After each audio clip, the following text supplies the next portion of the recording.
Hello बच्चों, कैसे हो। हम पढ़ रहे हैं इस वक्त चैप्टर इलेक्ट्रोमैग्नेटिक इंडक्शन। पिछले वीडियो में इस चैप्टर का हमने एक टॉपिक पढ़ा, सेल्फ इंडक्टेंस। अब उसी हमने निकाला था self inductance of A coil.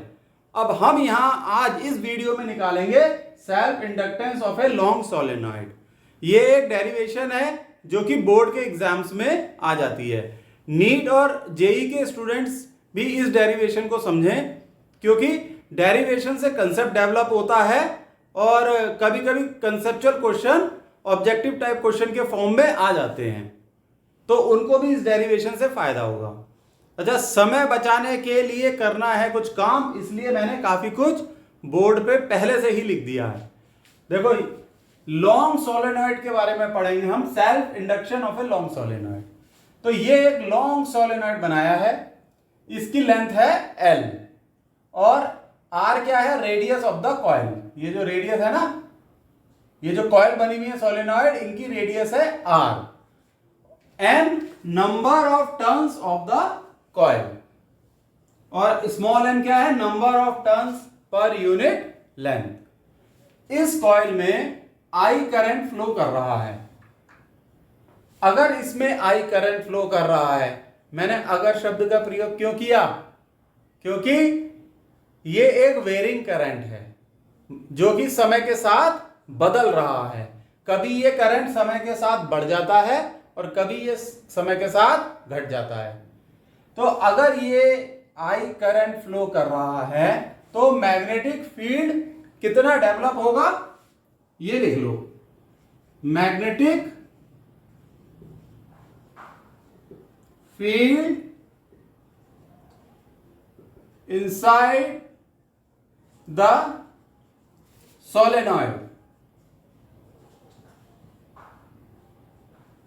हम ये पढ़ चुके हैं, B is equal to mu zero n I. Mu zero permeability constant है, एन हमने लिख ही दिया, number of turns per unit length. इस मैग्नेटिक फील्ड की डायरेक्शन कैसी होगी, ये इस तरीके से होगी, परपेंडिकुलर टू द कॉइल। ये देखो, ये कॉइल है, रेड मार्कर से दिखाते हैं। ये होगी आपकी मैग्नेटिक फील्ड की डायरेक्शन, ये है बी। जैसे कि अगर मैं ये ढक्कन लूं और ये मान लो एक सिंगल कॉइल है इस सोलेनॉइड की, तो मैग्नेटिक फील्ड की डायरेक्शन होगी ऐसे, ये मैग्नेटिक फील्ड वेक्टर होगा। अच्छा, एरिया वेक्टर भी सेम डायरेक्शन में होगा। देखो, एरिया वेक्टर इस डायरेक्शन में होगा, ब्लैक मान लो एरिया वेक्टर है। एरिया वेक्टर कॉइल के परपेंडिकुलर होता है, रेड मान लो मैग्नेटिक फील्ड वेक्टर है, तो दोनों के बीच का एंगल क्या हुआ, 0 डिग्री। तो अब आप ये देखो, ये जो मैग्नेटिक फील्ड है ये लगातार वेरी करेगा। क्यों? क्योंकि करंट लगातार वेरी कर रहा है। तो ये पॉइंट हम लिख लेते हैं, I is changing with time. जब I लगातार समय के साथ बदलेगा तो मैग्नेटिक फील्ड भी चेंज होगा, यानी number of magnetic lines of forces change होंगी। जब magnetic lines of forces change होंगी तो मैग्नेटिक फ्लक्स डेवलप होगा। यही तो कहता है फैराडे लॉ। तो ये कंसेप्ट सोलेनॉइड का फैराडे लॉ पे बेस्ड है। तो मैं आपको सजेस्ट करूंगा कि फैराडे लॉ और लेंज लॉ पे मैंने एक वीडियो बनाया है इसी प्लेलिस्ट में, उसे आप जरूर देख लें। तो ये जो मैग्नेटिक फ्लक्स डेवलप होगा, ये आप लिख लो, magnetic flux linked with the coil, with the solenoid लिख लो। ये होगा फाई। फाई कितना होगा, बी ए कॉस थीटा।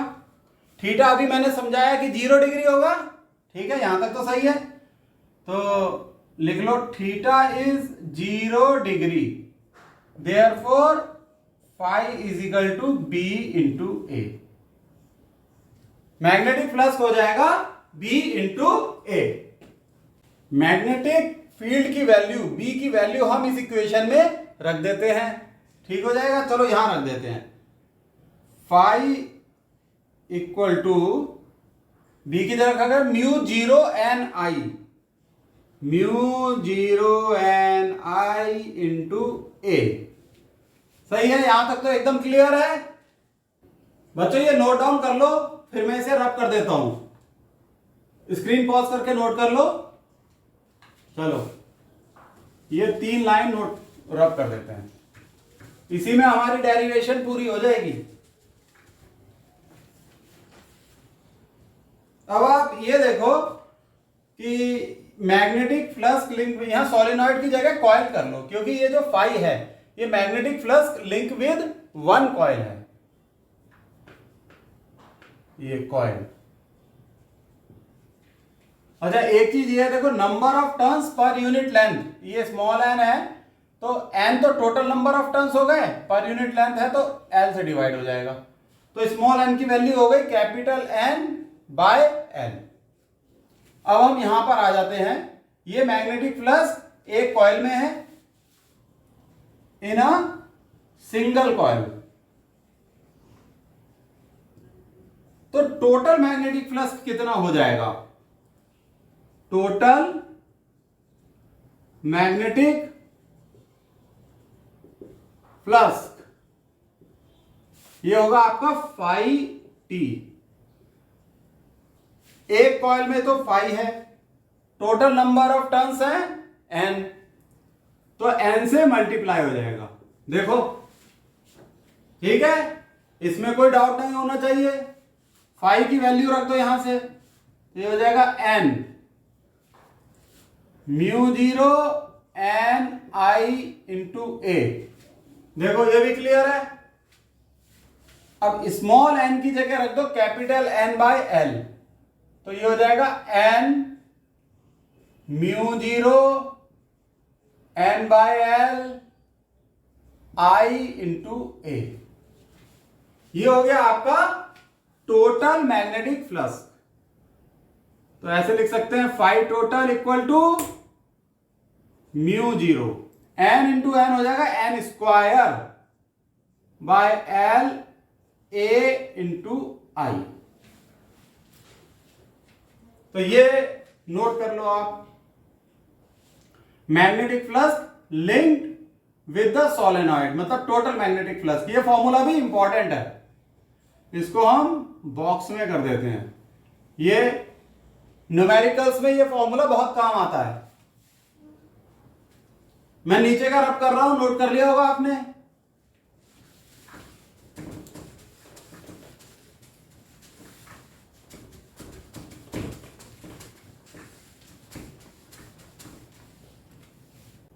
तो बच्चों हमने पिछले लेक्चर में पढ़ा था कि मैग्नेटिक फ्लक्स क्या पढ़ा था, हम थोड़ा सा रिवाइज करा देते हैं कि ये जो मैग्नेटिक फ्लक्स का टोटल मैग्नेटिक फ्लक्स ये डायरेक्टली प्रोपोर्शनल होता है करंट के।